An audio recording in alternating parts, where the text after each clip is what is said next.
The adorable 4-year-old offered her doll to the sad rich guy, and he bought her a real pony the next day. The weight of invisible gold. We live in a world that worships the numbers in a bank account. We are taught that value is calculated in stocks, assets, and the thread count of your suit. I believed that too. I believed I was worthless because my bank account was overdrawn and my shoes had holes in the soles. But sometimes, the most valuable currency in the world isn't Bitcoin or gold bullion. Sometimes, it's a dirty, one-eyed stuffed rabbit offered by a 4-year-old girl who thinks it has magic powers. This is the story of how my daughter, Lily, saw a billionaire not as a wallet, but as a broken human being, and how that single act of kindness burned my old miserable life to the ground and built a beautiful new one from the ashes. The Crystal Prison. I worked at El Obsidian. If you live in the city, you know the place. It's where a bottle of water costs $18 and the chandeliers are insured for more than my life. I was a waitress there, which is a polite way of saying I was a ghost. To the clientele, I didn't exist unless their wine glass was empty. My life was a tightrope walk over a pit of vipers. I was a single mom to Lily, my 4-year-old miracle. Her father had left us with nothing but debt and a leaking radiator. The villain of this chapter was my manager, Rick. Rick was a man who grew into his cruelty like a tree grows into a fence. He was petty, sweaty, and thrived on fear. He knew I was one paycheck away from eviction, so he made me work the worst shifts and stole portions of my tips for breakages. "Sarah, your apron has a stain. That's a write-up," he'd sneer, enjoying the way I flinched. I took it. I took all of it. Because Lily needed asthma medicine and El Obsidian offered health insurance. I swallowed my pride so my daughter could breathe. The impossible choice. It was a Tuesday night, usually slow, but the universe has a way of kicking you when you're down. My babysitter, Mrs. Higgins, called at 4:30 p.m. Her hip had given out. She was in the ER. I had no backup, no family, no money for a drop-in center, and if I called out of this shift, Rick had promised to fire me. I made a decision born of panic. I bundled Lily into her coat, grabbed her iPad and her security guard, Mr. Hops, a grime-stained, one-eyed stuffed bunny she found in a donation bin, and smuggled her into the restaurant through the back alley. "You have to be a ninja, Lily," I whispered, hiding her in the employee break room, which was essentially a closet with a coffee maker. "Stay here, watch cartoons, eat your goldfish. Do not open the door." She nodded solemnly, clutching Mr. Hops. Ninja mode activated, Mommy. I went out onto the floor, my heart hammering against my ribs like a trapped bird. Every time the kitchen door swung open, I flinched, expecting to see Rick dragging my child out by her ear. The Iceman cometh. The VIP section was table 1. Tonight, it was occupied by Julian Thorne. If you read the financial news, you know Julian Thorne. They call him the Iceman. He's a venture capitalist who buys failing companies, strips them for parts, fires the staff, and sells the carcass for millions. He was terrifying. He was sitting alone. He had ordered the $400 Wagyu steak and a bottle of scotch older than me. He hadn't touched the steak.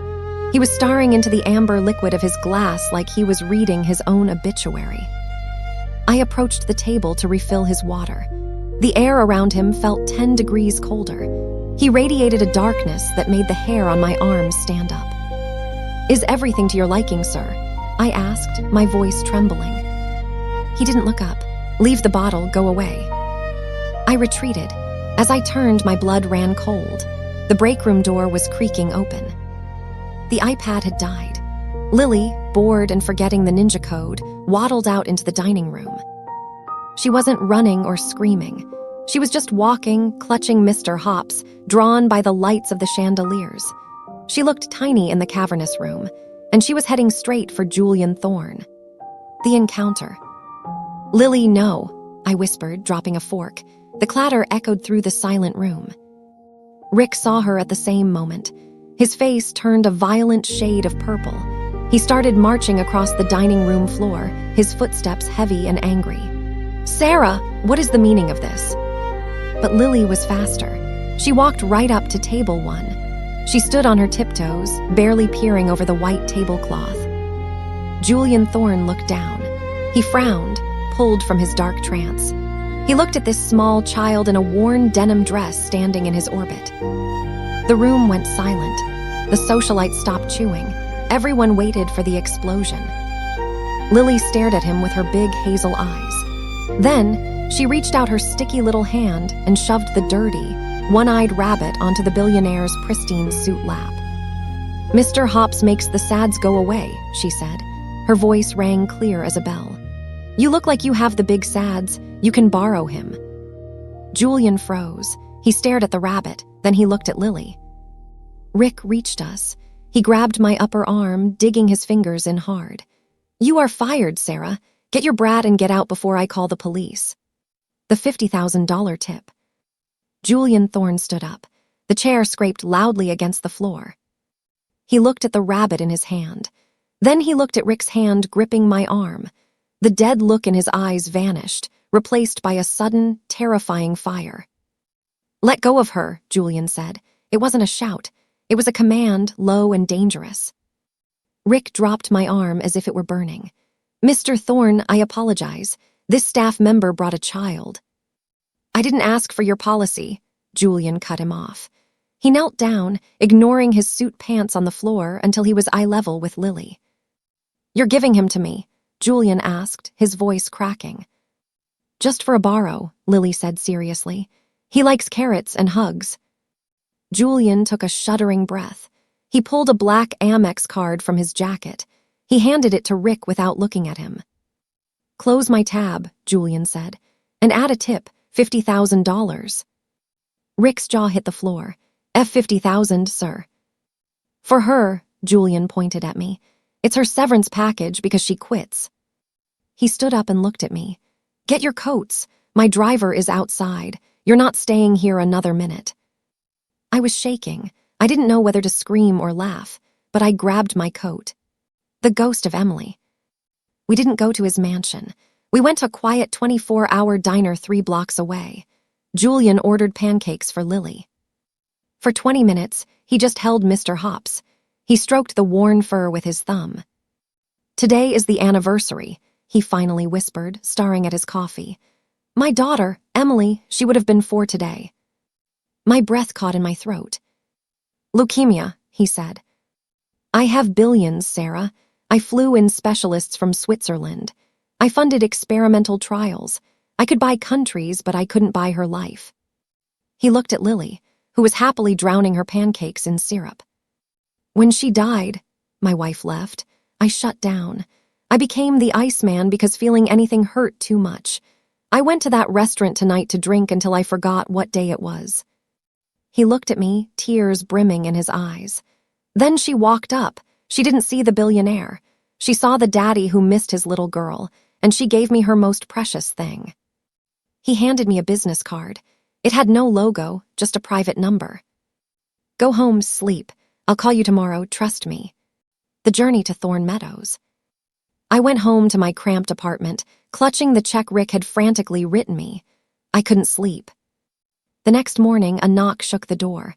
A chauffeur stood there. "Mr. Thorne requests your presence. Please bring Lily." We drove for an hour, leaving the gray smog of the city behind. The concrete gave way to rolling green hills. We pulled up to a white gate, Thorne Meadows. It was an equestrian estate.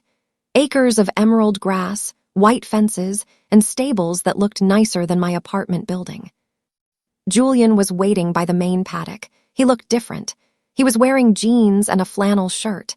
The stiffness was gone. "Lily," he called out. "Mr. Julian," she yelled, running toward him. He caught her. "I have a trade for you. Since you loan me Mr. Hops, I have something for you."